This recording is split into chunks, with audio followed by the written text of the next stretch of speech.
اور یہ اللہ تعالیٰ کی رضا کی دلیل ہوتی ہے۔ کسی نے واصف علی واصف مرحوم سے پوچھا تھا کہ آپ کو کیسے پتہ چلے گا کہ میری نماز قبول ہو گئی ہے؟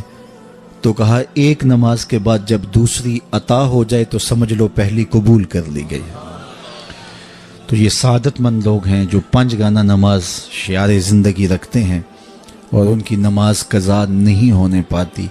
خوش نصیب لوگوں کا یہ مقسوم ہے، اور بد نصیب لوگوں کو یہ سزا کے طور پہ اللہ کے حضور حاضر ہونے سے محروم کر دیا جاتا ہے، اور وہ سمجھتے ہیں ہم نہیں پڑھتے۔ میں کہتا ہوں تم کون ہو نہ پڑھنے والے؟ وہ تمہیں اپنے در پہ بلاتا ہی نہیں، توفیق ہی نہیں نصیب ہوتی۔ وہ پرانے زمانے میں جب بڑی گہما گہمی ہوا کرتی تھی لاہور ریلوے اسٹیشن پر، تو لوگ جب آیا کرتے تھے تو کلی بھر کے ان کا سامان تھام لیتے اور جہاں ان کو جانا ہوتا وہاں پہنچا دیتے۔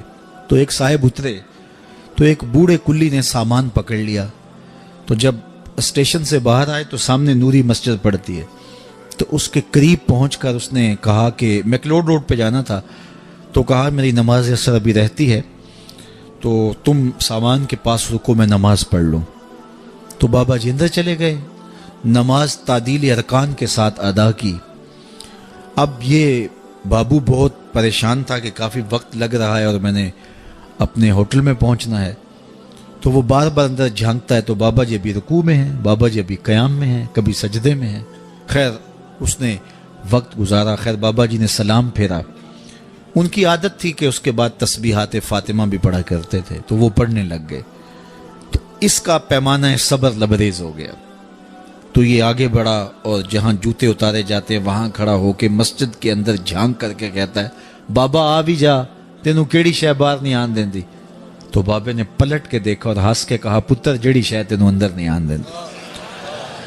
تو یہ اس کی توفیق کے بغیر ممکن نہیں ہوتا۔ میں نے دیکھا ہے بوڑھے شخص، بوڑھے اشخاص، ان سے بیٹھا بھی نہیں جا رہا ہوتا، تو وہ بڑی مشکل سے لاٹھی ٹیکتے ٹیکتے مسجد کا رخ کرتے ہیں اور سخت سردی میں ٹھٹرتے ٹھٹرتے مسجد میں آ رہے ہوتے ہیں، ٹھنڈے پانی سے وضو کر رہے ہوتے ہیں، اور دوسری جانب ہٹا کٹا نوجوان ہوتا ہے اور مسجد کے سامنے سے سینہ تان کے گزر جاتا ہے۔